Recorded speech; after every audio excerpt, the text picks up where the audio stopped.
mengkatekisekan bagaimana kami dari kampus STP Negeri Tua calon guru agama. Saya juga mahasiswa sama seperti mereka, masih semester 4. Kami di sini ada tugas untuk berkatekese kepada umat bagaimana tata kelola keuangan dalam sebuah keluarga.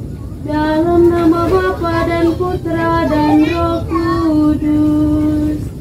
Amin. Kita akan buka dengan lagu pembukaan. Kita buka puji syukur kita nomor 336. 336. Mari kita nyanyikan. Bahagia kita di dalam rumah. Bapak Ibu, saudara-saudari yang terkasih, pernikahan adalah awal dari petualangan baru dalam hidup, di mana hening sejenak kita sadari kedosaan.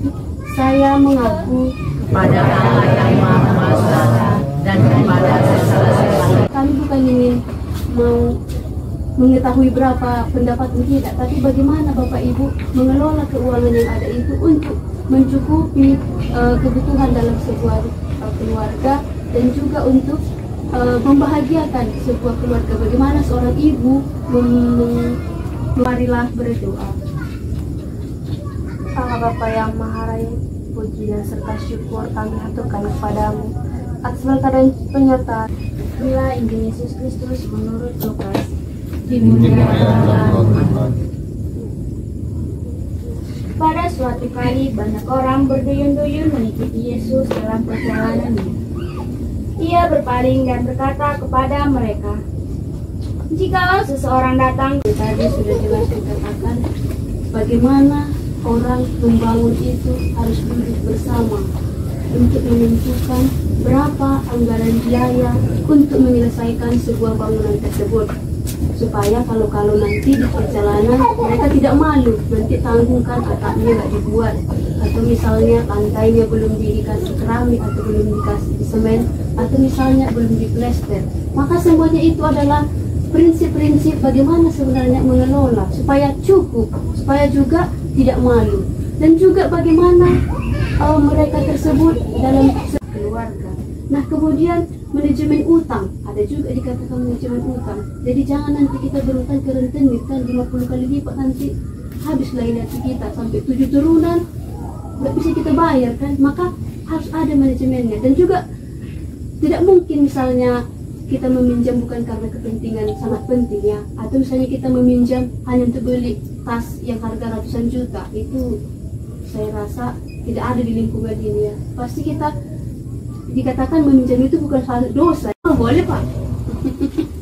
Kalau saya suster, kalau mengelola uang pandai, soalnya aku merokok, ya kan, lebih banyak ke rumah, kayak mana biar merokok kita nggak minta lagi ya kan, itulah. Kalau aku pandainya aku suster. Bapak ini sarjana ekonomi. Yang super kita ya tunggulah yang habis itunya dulu, yang penting dia nggak busuk kan, gitulah cara mengaturnya untuk keuangan itu. Cuman rata-rata kurasa anak kita pun minum susu, jadi kita kan harus memang membagi juga dari gaji itu untuk susu, untuk pesta kayak yang Bang Suster tadi, pesta tetap harus kita ikuti. Kita ke gereja pun butuh biaya juga. Ada dana mandiri, ada ini harus memang kita harus pakai kata Suster tadi, kayak mana manajemennya biar bisa kita membagi tadi uang tadi. Kayak kami di rumah ya kita bilang satu yang bekerja gitu.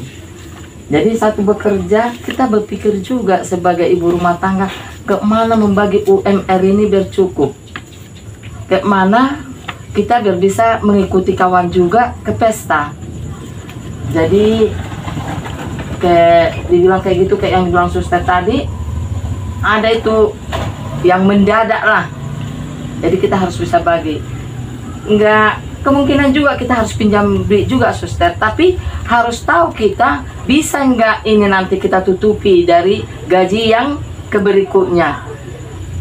Dari mulai anak kita, apalagi sekarang lah kok udah anak kita kayak aku lah, anak saya dari mulai SD, TK lah dibilang kan, TK udah butuh biaya. apalagi masa sekarang ini untuk TK pun udah jutaan juga mau masuk TK, jadi harus memang pandai untuk bagi itu. Tapi rata-rata aku tengok ya, pemandanganku sendiri, saya berumah tangga tahun 91, punya anak 92. Jadi kita harus memang ingat, nggak pernah kita membayangkan bahwa kita itu. Baik Bapak Ibu, saudara-saudara yang terkasih, tadi Suster sudah mengatakan kita berbagi pengalaman di setiap keluarga kita. Nah, di sini bagaimana sih dalam keluarga kita mengelola keuangan sehingga sampai sekarang kita merasakan cukup dari yang kita rasakan melalui kebutuhan pribadi kita ataupun kebutuhan sekolah kita bersama untuk kepada kami juga.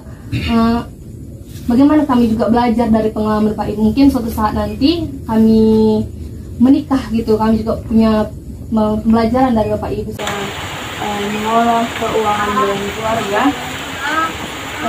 Maka kita perlu melakukan dan melaksanakan tindak lanjut untuk pengelolaan keuangan dalam keluarga.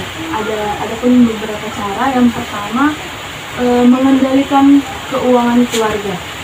Dalam hidup keluarga perlu pola hidup yang realistis, yaitu sifat hidup yang berkembang secara ekonomis, penuh perencanaan, dan menentukan target pencapaian. Dengan hal ini, tata laksana dalam ekonomi keluarga perlu didahului dengan membuat rencana dan daftar prioritas dan penyusunan program atau menyusun anggaran.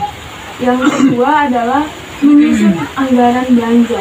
Nah, dalam hidup berkeluarga sangat perlu dalam hal menyusun anggaran belanja untuk mengetahui berapa pemasukan dan pengeluaran. Jadi seperti yang dibilang teman saya tadi, jangan sampai pengeluaran lebih banyak daripada pemasukan. Yang ketiga adalah meningkatkan kreativitas. Nah, banyak barang-barang kebutuhan rumah tangga itu bisa dibuat sendiri dalam waktu yang senggang. Misalnya kan bapak-bapak ini sering kalau entah buat meja atau kursi kan bisanya dibuat sendiri gitu kan, untuk mengurangi pengeluaran. Contohnya juga kan di rumah saya juga seperti itu. Dulu bapak saya itu membuat lemari, jadi saya nggak perlu lagi membeli lemari pakaian, jadi dia dibuat lemari kayak gitu kan. Terus itu dibuatnya meja makan. Kami juga berdoa ya Tuhan bagi saudara-saudari kami, orang tua kami yang sedang pemulihan dari penyakit, keluarga S. Sinaga, MS Naibaho, S. Sembiring, Nyonya Ginting, dan Opu Ginting Guru Saragi. Bapak yang Maha Baik, Engkau senantiasa menjadi obat yang ampuh bagi kami. Marilah kita satukan doa-doa kita dengan doa yang diajarkan Kristus kepada kita. Bapa kami yang ada di surga, dimuliakanlah namamu, datanglah kerajaanmu, jadilah kehendakmu di atas bumi seperti di dalam surga. Berilah kami rezeki pada hari ini, dan ampunilah kesalahan kami, seperti kami pun mengampuni yang bersalah kepada kami. Allah Bapa yang Maha Kuasa, terima kasih atas kesempatan yang Kau berikan kepada kami untuk belajar tentang tata kelola ekonomi dalam keluarga. Kami mohon agar Engkau memberkati setiap langkah yang kami ambil dalam mengatur keuangan kami sesuai dengan kehendak-Mu. Berilah kami hikmat untuk menggunakan sumber. Terima kasih, kita bersiapkan hati kita mohon berkat Tuhan beserta kita sekarang dan selama-lamanya. Semoga kita semua diberkati oleh Allah Bapa yang Maha Kuasa, dalam nama Bapa dan Putra dan Roh Kudus. Amin. Dengan ini doa lingkungan kita pada malam hari ini telah selesai. Syukur kepada Allah. 644 Santo Yusuf yang menjaga. Mari kita nyanyikan. Santo Yusuf yang menjaga